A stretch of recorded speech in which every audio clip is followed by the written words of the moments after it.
What are you thinking? What you thinking, man? What you thinking? Hey, here, let me see that. Let me see that. What's up? What's up, everybody? So I know everybody's been wondering, like, okay, it's been a week. The last video title, I'm done with fishing. Last tournament. It was my last tournament. And it was a rough, like, the whole last 2 tournaments for me, like, you know what I'm saying?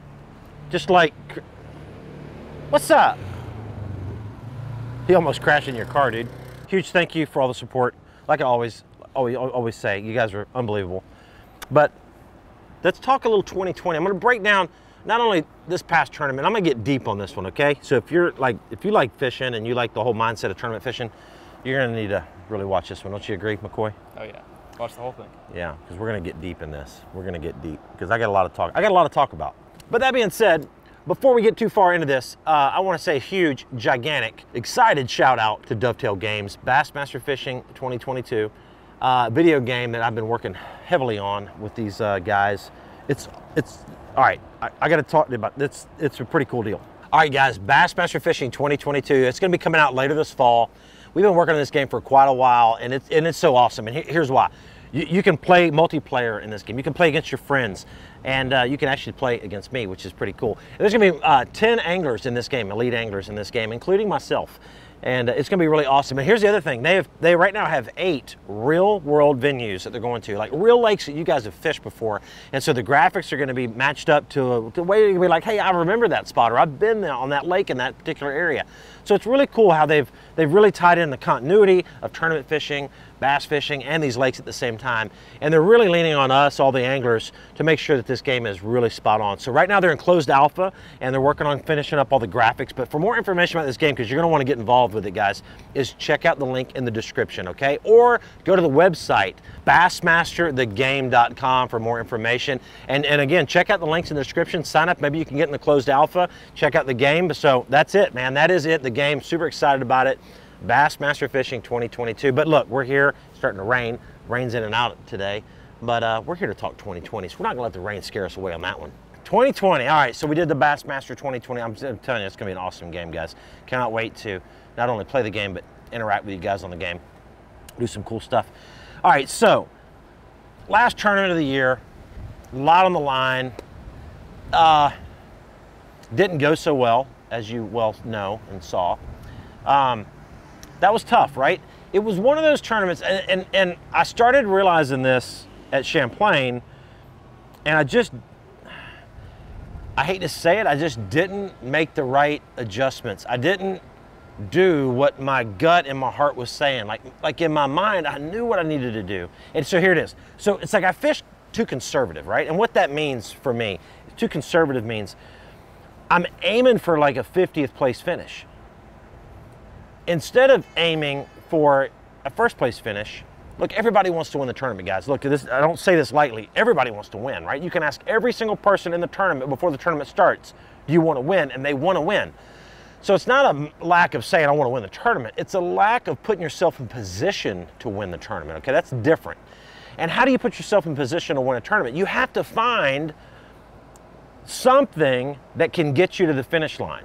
Whether it's a pattern, whether it's a spot, whether it's a certain way of fishing, whatever it may be, you have to find that.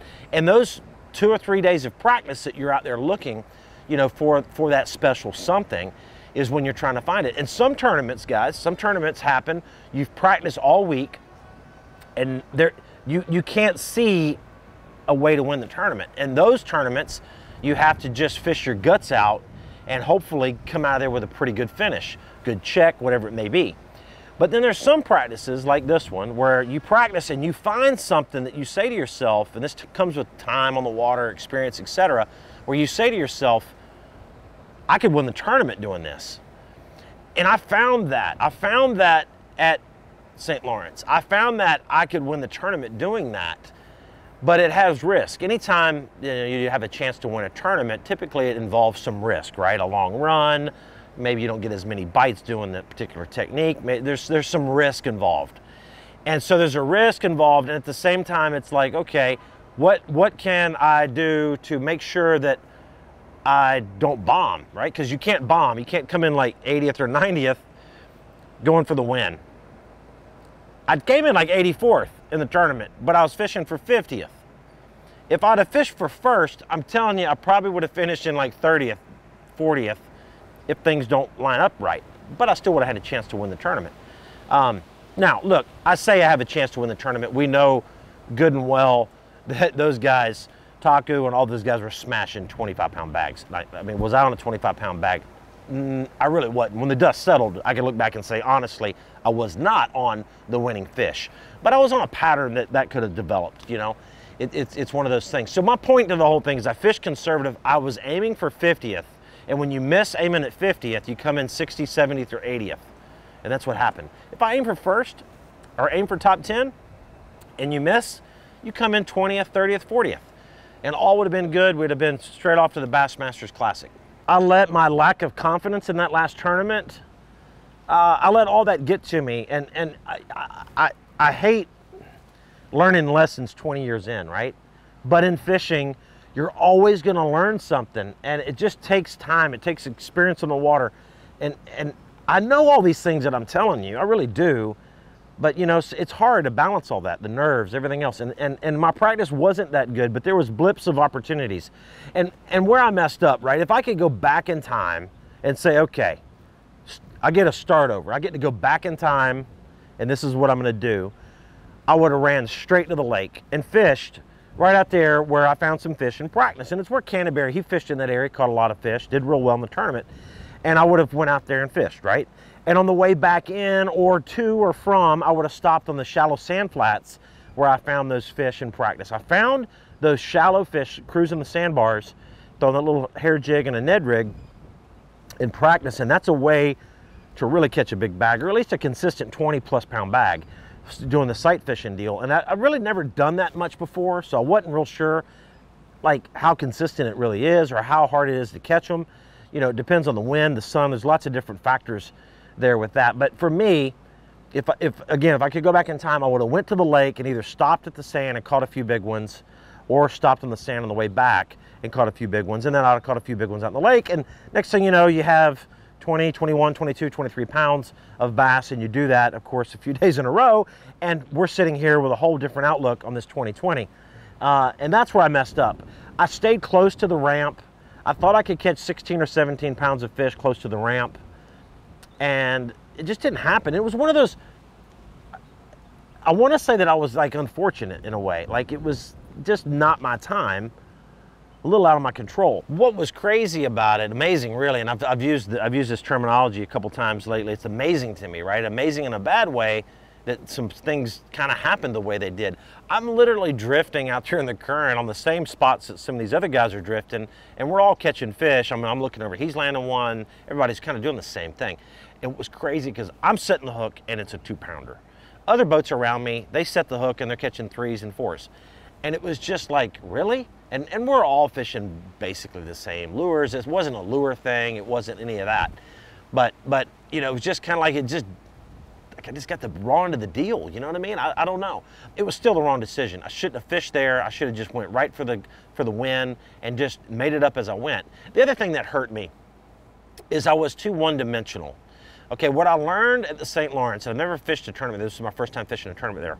What I learned there was, with the water being so clear and current, that those fish, they changed a lot every day. Meaning, like cloudy days, they would get up shallow on those bars. Sunny days, they'd get out a little deeper. You know, if the wind was blowing a certain direction, it would make the current more. If the wind blew a different direction, it would lessen the current. There was lots of factors on that river, more than just saying, hey, just go fishing. Once you find them on a deep spot, they're there every day. They weren't. They would move based on the weather conditions. And unfortunately, I didn't really know that. I didn't pay attention to that as much. And so when we go back next year, you know, I'm going to be more versatile. You know, I'm going to be prepared to like put down the deep stuff and go shallow and throw top water and flukes and different things like that, or swim hair jigs, or I'm going to be prepared to get drop shot out and go out in 30 feet of water. Kind of let the wind and the weather dictate how I fish the St. Lawrence. Here's the one thing I do know about the St. Lawrence. There's fish everywhere. So it's not like a location thing in the river. It's like, look, as long as you can kind of follow the pattern in that certain area and you can kind of play the conditions to your favor, you're going to catch a pretty good bag of fish. And so that's, you know, going forward, that's going to be my approach there. on the St. Lawrence. You know, I lost a few fish in this tournament. I lost a few fish, actually more than a few fish, at Lake Champlain. And I want to address a comment that a lot of people were saying. Guys, I'm sponsored by Trocar. I use Trocar hooks all the time. They don't make every single hook and every bait that I throw. So there's certain jig heads and stuff that aren't Trocar. There's certain styles of hooks that I use on different occasions that aren't Trocar. I use Trocar for just about everything. And a lot of people said, oh, you need to change, it's got to be the hooks. Let me tell you something, it's not the Trocar hooks, guys. The Trocar hooks are fantastic. A cutting edge point, it penetrates, it gets them done. But there were some other things that I was doing that messed me up, okay? One was the rod. I did learn a little bit about the smallmouth and fishing with the right rod. My rod was too stiff. I was fishing with a medium heavy most of the time, a 7-foot 4-inch medium heavy. And when I went to that 7-foot medium and even the 7.2 medium light on that favorite jackhammer, I didn't seem to lose them on those rods. The ones that I lost them on was the 7.4 heavy rods, and it just didn't have enough bend.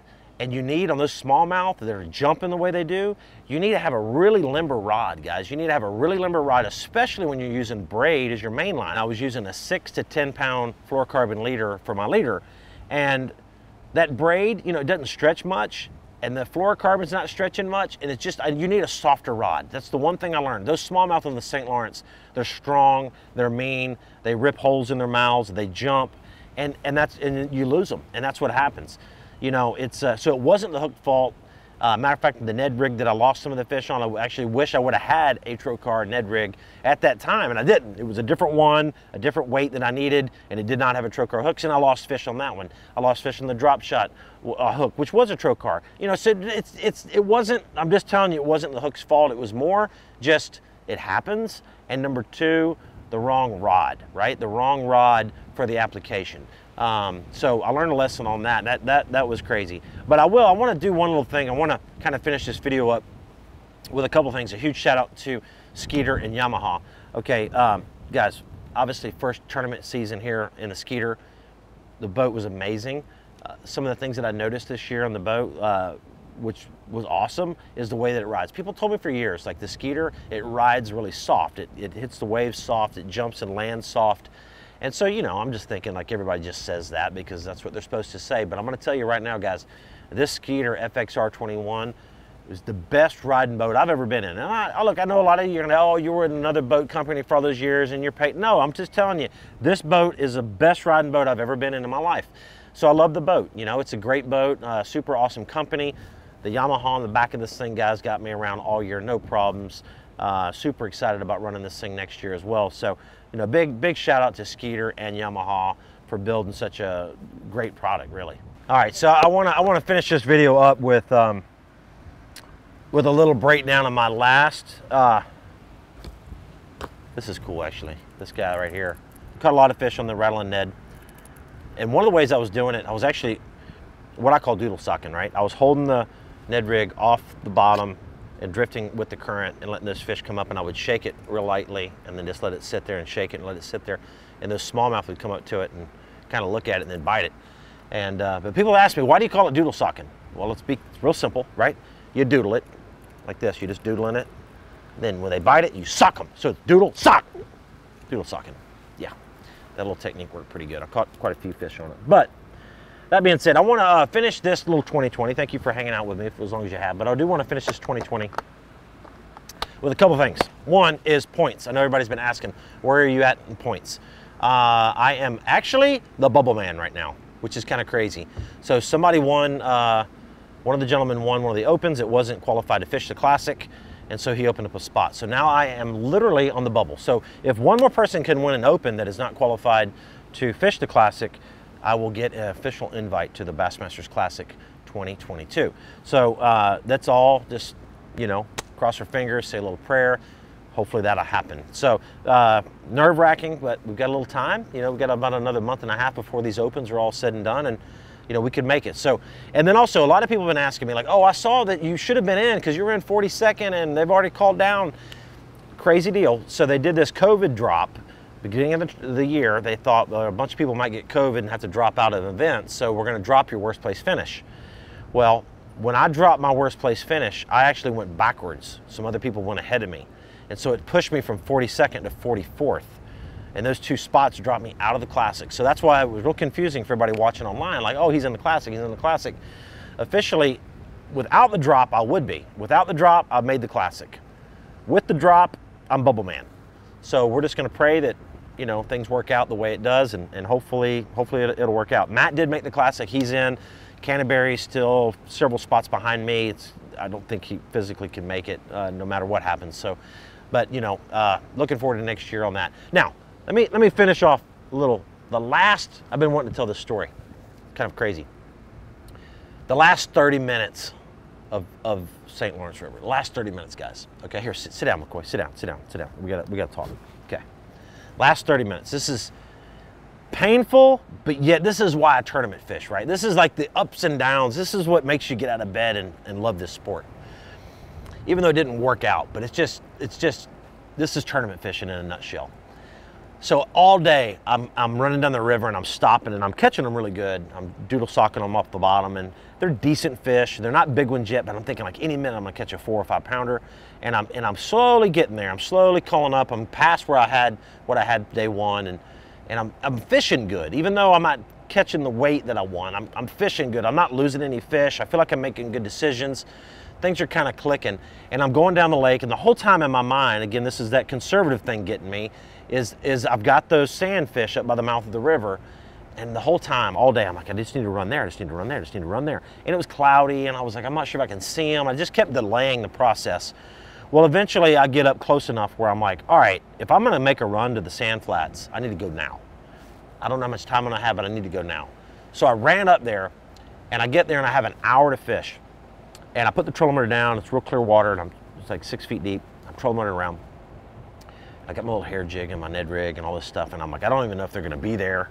You know, I don't know if anybody caught them, I don't know what's going on. And all of a sudden I see one, like, oh man, there's one right there. And so I'm casting my little hair jig bite. Here, and this happens. Here he comes. Got him, dude. It's a giant, bro. Don't hit the boat. It's a giant.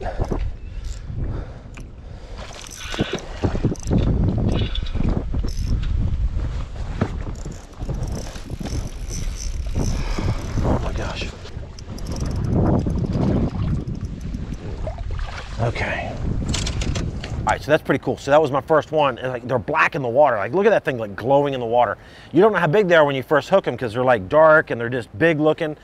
But I'm thinking, okay, I've done messed up because like I saw that one, there was another one with him. I'm sure I'm gonna see a bunch more. I should have been here like 2 hours ago, but I've got like 15 minutes to fish. So I'm going along and I catch another one, We didn't put all the catches in the video there that to watch because it just would have taken too long, but I catch another couple fish and I'm calling up. And I see a couple big ones swimming, and I literally have like 15 minutes to go. And I take a Ned rig, I pick up the rattling Ned, and I throw it out there in front of the boat, kind of blind, and I'm dragging it along, and I just feel it, don't, and I'm like, okay, there's a bite. Blind cast bite, right? Set the hook, and it's like different, right? It's different, it's heavy, it's big, and it comes up to the surface, and it jumps.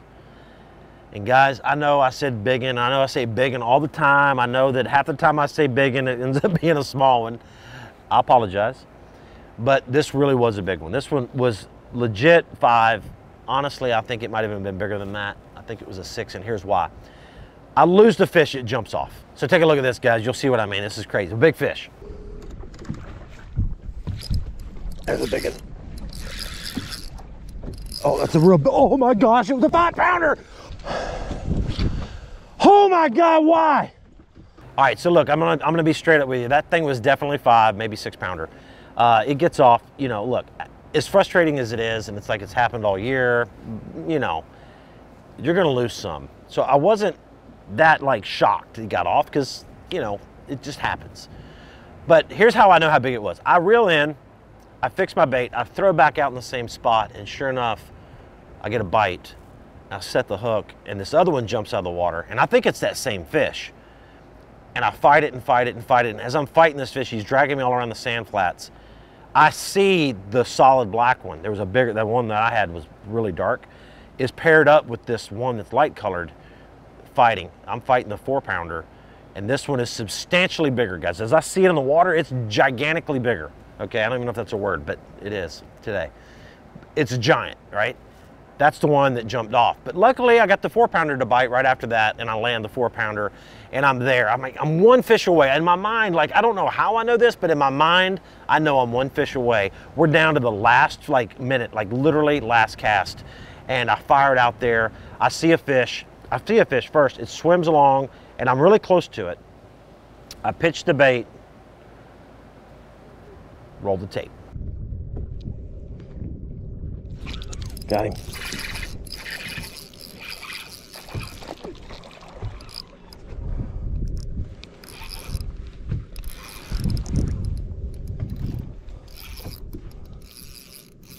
There's another one with him.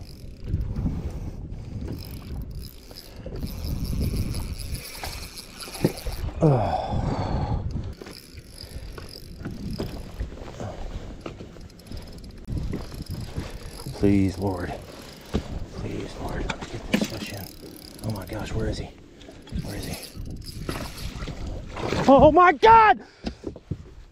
Dude, you gotta be kidding me! Why?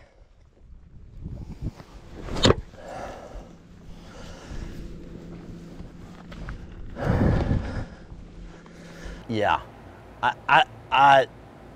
it's like I watched my classic swim away. Like I literally watched my classic swim away. You know, fight the fish as long as I did. I played her right. I just did everything. I thought I did everything right, but that fish jumped at the last minute high, and here's how it got off. Because I was trying to get down in the seat, this is where I messed up. Because I was trying to get down in the seat and I had my rod kind of up in the air, when the fish jumped, it created slack. And the slack, when he shakes his head, that's when the bait flew off. If I wouldn't have sat down in the seat or had a bend in my rod, like a rubber band effect, the fish would have jumped and probably kept the bait pinned better because it wouldn't have shook around in the fish's mouth. But because I had that rod in a weird position trying to sit down, I lost the fish. If I wouldn't have tried to sit down that soon or did it differently, I kept a bow in the line, had the whatever, just thought about it a little more, when the fish jumped, I had bend in the rod and the fish would not have gotten off, I don't believe. I think he'd have stayed pinned. But that was my last cast, and that was a really nice fish. And that fish cost me the classic. You guys, if I would have landed that fish, 100% would have been in. It would have given me another 1.5 pounds or so for the day, moved me up a bunch of spots, and that's that. But look, I'm excited about next year. I'm also excited about all the videos we've got coming your way, guys. And I do apologize for taking that little break, but we all needed a break. Mentally and physically, we needed a break.